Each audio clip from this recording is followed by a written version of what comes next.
Because you can't control anyone else. Yeah, you can't control what they're gonna say and what they're gonna do. You can't give Just like that. say it's not the dishes, you know. But you can You can't control give that how power you to other react. people either. You can't just like, be a child and be like, oh, they're doing this to me. It's their fault that I'm reacting this way, or You want them? They're mine.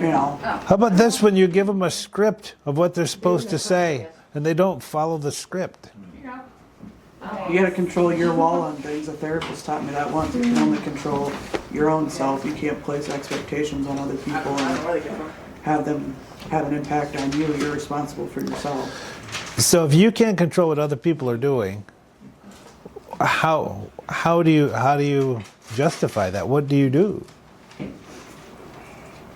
You set boundaries. You can only set like your own boundaries, though. You can't place them on those other people. You can only, control what you're willing to accept in your own life. So if this is how they're going to be or what they're going to do, you take the data, the information, and then you make a choice. Are we going to continue this relationship or no?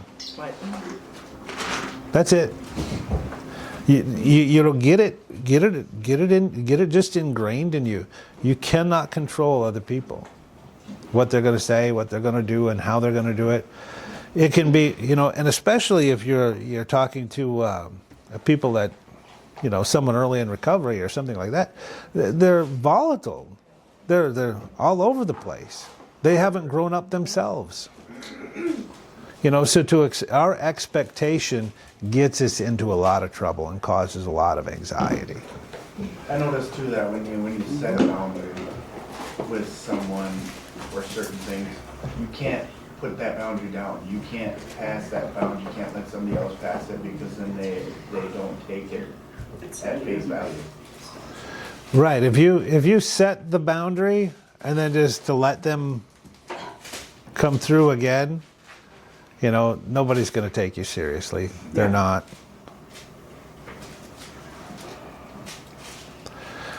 There was a woman with, she was here 2 or 3 months.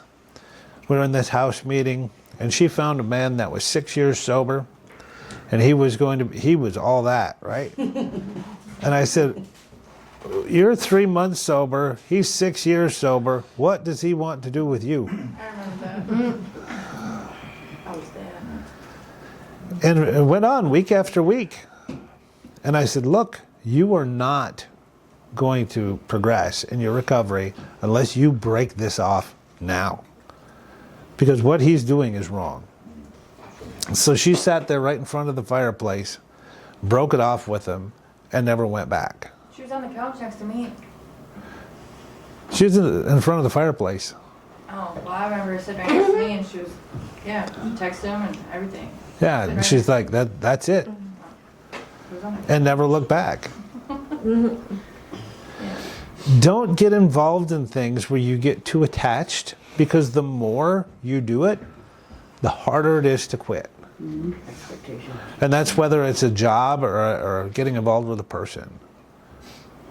If you don't start the job, it's a lot easier to quit the job. Don't get in the relationship, but it's a lot easier to not, stay involved in it. Does that make sense? Right? But once you cross that line and now you're committed, now you have to save face. Now this is what I did. Oh my goodness. How much trouble do we cause ourselves by getting involved with the wrong stuff? And then regret it, but then still want to hold on to it. And then wonder why we're upset. Is that, now go back to submitting to God. Is that what God wants us to do? No. We're just hurting ourselves, and He doesn't want that for us. Right. So when the people tell you, hey, don't do that, it's not that they don't want you to have fun or progress in life. It's that this is going to hurt you. This is going to,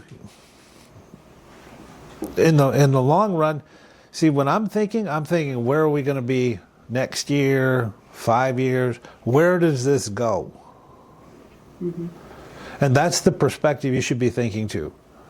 How is this going to affect me down the road?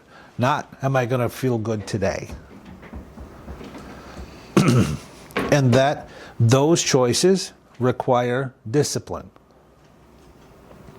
You pay today and you can enjoy tomorrow. You enjoy today and you will pay tomorrow. My friend used to have a saying, play now, pay later. It was like, If you pay with discipline today, you'll enjoy tomorrow. But if you don't have discipline today, you're going to pay later. Either way, you're going to pay. And usually it's a worse thing. It's called divorce or something like that, right? It's usually some sort of shipwreck. yeah. Where if you're disciplined in your decision making and you use the tools that are around you, you'll make better decisions. It doesn't mean everything is going to go right, but a lot more of it will.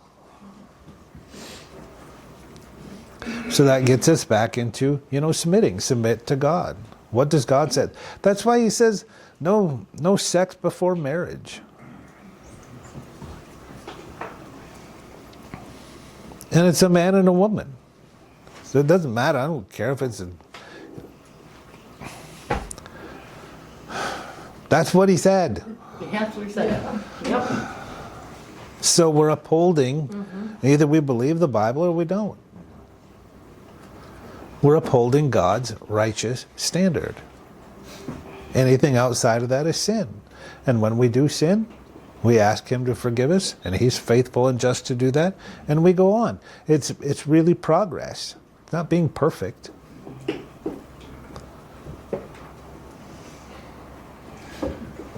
What if the man's never done drugs before and you're sober?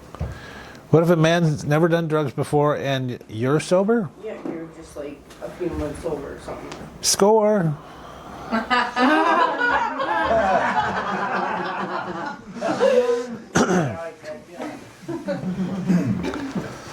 Yeah. If you're a few months sober and dating or relationships are your priority, thy wood is wet. Yep. Because everybody knows you make certain decisions when you're a few months sober than when you're a few years sober. You make your ability and capacity to handle life is infinitely different. So early in recovery, I agree with that. A year, wait a year, get your feet on the ground, then do relationship. Yeah. The reason is, a big reason is, it's much more difficult to focus and manage what somebody else is doing and who you meet at that level than it is just to watch your own bother. And it's universal. It's not like I'm just saying that to one person. You've got to become grounded. You've got to become stable first, then do that. Because when issues happen, and they will, you're not going to lose your mind and come up with all these domestics. I mean, domestic actually sounds like a good thing, but well, they're very domestic. We domesticated the cow and domesticated the cat.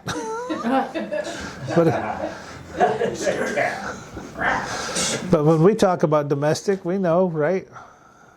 We got to go to class, domestic class, to settle you down. You stop strangling people. I got a couple of domestic charges. Never convicted. Never convicted of it. There's a kid called here. He's like, he's going to come here. I'm like, you have any charges? He goes, yeah, I have this strangulation charge.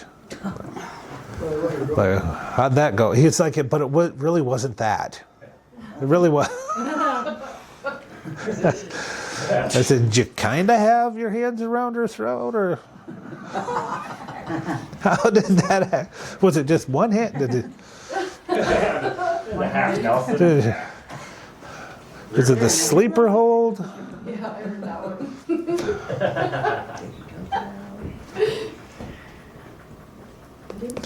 Boy, we're off track now. So what we're doing here is helping us regulate our thoughts and emotions, that we can handle anything that happens in life, that we can keep progressing and navigating and really doing the will of God. Right?